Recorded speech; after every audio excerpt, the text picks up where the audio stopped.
ग्रामीण मुद्दे YouTube channel देखने वाले सारे दर्शकों ने राम राम।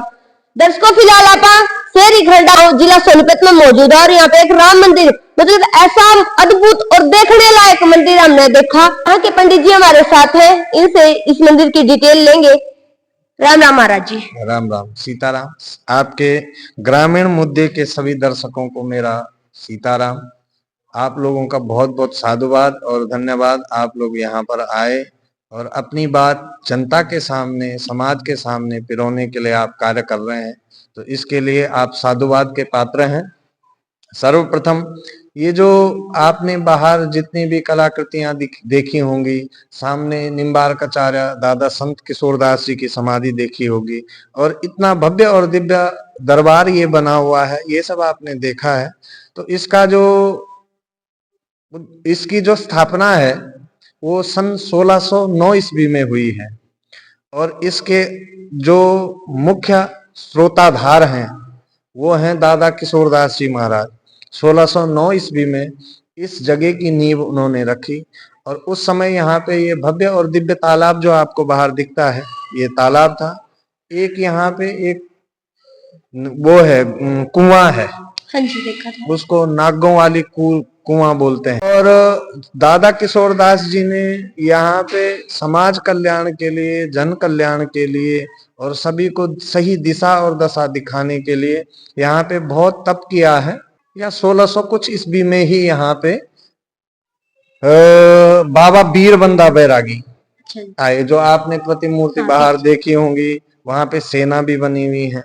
तो वो लोग आए और उन्होंने यहाँ पे 9 महीने तक दादा किशोरदास जी के शरण में रह के प्रथम बेस कैंप था उनका, यहाँ पे प्रथम बेस कैंप बनाया मुगलों के खिलाफ। जब उन्होंने मुगलों को हराने के लिए यहाँ से, और यहीं कहीं नजदीक कोई गांव बताते हैं जहां मुगलों का बेस कैंप था, तो उस चीज को ध्वस्त करने के लिए, उसको परास्त करने के लिए, मुगलों को यहाँ से हटाने के लिए बाबा बीरबंदा बैरागी जी यहाँ पे आए। उन्होंने दादा किशोरदास जी की शरण ली और यहाँ से मुगलों को भगाया है, मुगलहीन इस धरती को किया है।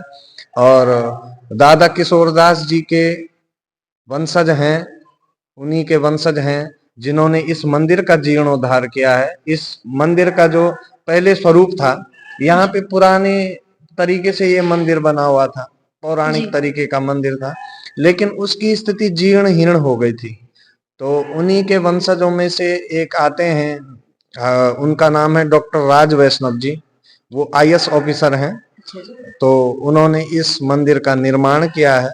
तो वर्तमान समय में जो आपके सामने इस मंदिर की स्थिति और प्रगति दिख रही है, इसका सबसे मुख्य जो कार्य किया है वो डॉक्टर राज वैष्णव जी ने किया है। उन्होंने इस मंदिर का जीर्णोद्धार करवाया। कम से कम 4 साल 5 साल इसको बनने में लगे। जहां तक मुझे जानकारी है 2020 से इस 2019 18-19 से इसके जीर्णोद्धार का कार्य शुरू हुआ और 2024 में ये जीर्णोद्धार होके और इसका जो है प्राण प्रतिष्ठा हुई इस मंदिर की। और यहाँ पे अब भगवान राम की, भगवान कृष्ण की, भगवान विष्णु की सेवा होती है। वैसे ये जो मठ है वैष्णव मठ है, तो वैष्णव मठ जो होता है वहां पे वैष्णव पूजा होती है, भगवान विष्णु की, भगवान नारायण की, भगवान कृष्ण की। तो तीनों स्वरूप एक हैं, राम भी वही हैं, कृष्ण भी वही हैं, विष्णु भी वही हैं। जो आप बोलो वो वैष्णव सेवा है, ठीक है। और यहाँ बाहर एक धर्म स्तंभ है, जो धर्म स्तंभ उसमें शंख चक्र और तिलक बना हुआ है। तो ये धर्म स्तंभ हमको सिखाता है, उसमें 9 प्रकार की भक्ति भी पिरोई गई है, लिखी हुई है उसमें। यहाँ देखना आप बाहर, उसमें नवदा भक्ति लिखी हुई है कि कैसे हम भगवान को पा सकते हैं, किस प्रकार से हम परमात्मा को भज सकते हैं। 9 तरीके हैं जिस प्रकार से भगवान को हम पा सकते हैं, भज सकते हैं, ठीक है। अब आई बात इसके मंदिर की जीर्णोद्धार की हो गई है। अब आती है इसकी ये जो बाहर दीवार है, ये पूरे हिंदुस्तान में सिर्फ यही खांडा गांव में आपको दिखेगी। ये जो दीवार है, आप कितने मंदिरों में, धर्म स्थलों में घूमे होंगे, ये ऐसी दीवार आपने नहीं देखी। ये संविधान की दीवार है।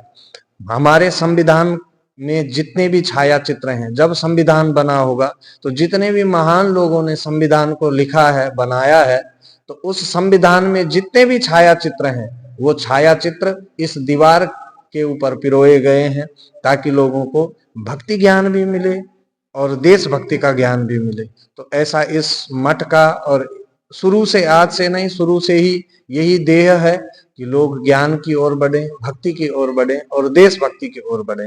धर्मो रक्षति रक्षता, अगर हम धर्म की रक्षा करेंगे तो ही धर्म हमारी रक्षा करेगा। तो धर्म को बढ़ावा दो, धर्म से चलो और धर्म से जियो। तो धर्म से चलने वाला व्यक्ति सदैव जो है, कृष्ण ने जब अर्जुन को धर्म से चलना सिखाया तो विजय किसकी हुई? अर्जुन की हुई, है ना। जब कृष्ण ने कुरुक्षेत्र युद्ध में धर्म के युद्ध के लिए प्रेरित किया अर्जुन को, तो धर्म में जीत किसकी हुई? अर्जुन की जीत हुई। तो ऐसे ही हमें धर्म को समझना चाहिए, और ये धर्म और आस्था का केंद्र है, पुराना ये केंद्र है, और बहुत दिव्य और भव्य दरबार यहाँ पे बना हुआ है। सुबह भगवान की दिव्य आरती होती है, शाम को भगवान की दिव्य आरती होती है, और शाम को तो बड़ी चकाचौंध इस मंदिर में होती है। विभिन्न प्रकार की इसमें लाइटिंग हो रखी है, और इस मंदिर का जो निर्माण करने में जिनका मुख्य और पूर्ण सहयोग है, वो जो कलाकार हैं जिन्होंने इस मंदिर को बनाया है, वो सारे लोग चेन्नई से आए हैं। मतलब साउथ इंडिया कल्चर पे ये मंदिर बना हुआ है। साउथ इंडिया का जो कल्चर होता है, जैसे वहाँ भवनों का निर्माण होता है, मंदिरों का निर्माण होता है, उस थीम पे इस मंदिर को बनाया गया है, और बहुत दिव्य और भव्य दरबार है। मैं तो आपके माध्यम से भी सभी भक्तजनों को यही कहना चाहूंगा कि जो अयोध्या धाम में नहीं जा सकते हैं, तो वो अपने खांडा गांव में ही इतना दिव्य और भव्य राम जी का दरबार बना हुआ है, तो यहीं पे अयोध्या धाम का आनंद ले सकते हैं। आप सभी लोगों को मेरी तरफ से साधुवाद है, धन्यवाद है। जय जय श्री सीताराम, राधे श्याम। तो ये मंदिर लगभग 450 साल पुराना है, और अब मतलब जैसे जैसे स्थिति बदलती है, मंदिरों में भव्य भव्य चित्र बनाए हुए हैं। पूरी वीडियो आपने इस चैनल पर देखने मिलेगी। और जो अयोध्या मंदिर नहीं जा सकते, वो शेरी खांडा गांव में आकर राम मंदिर देख सकते हैं।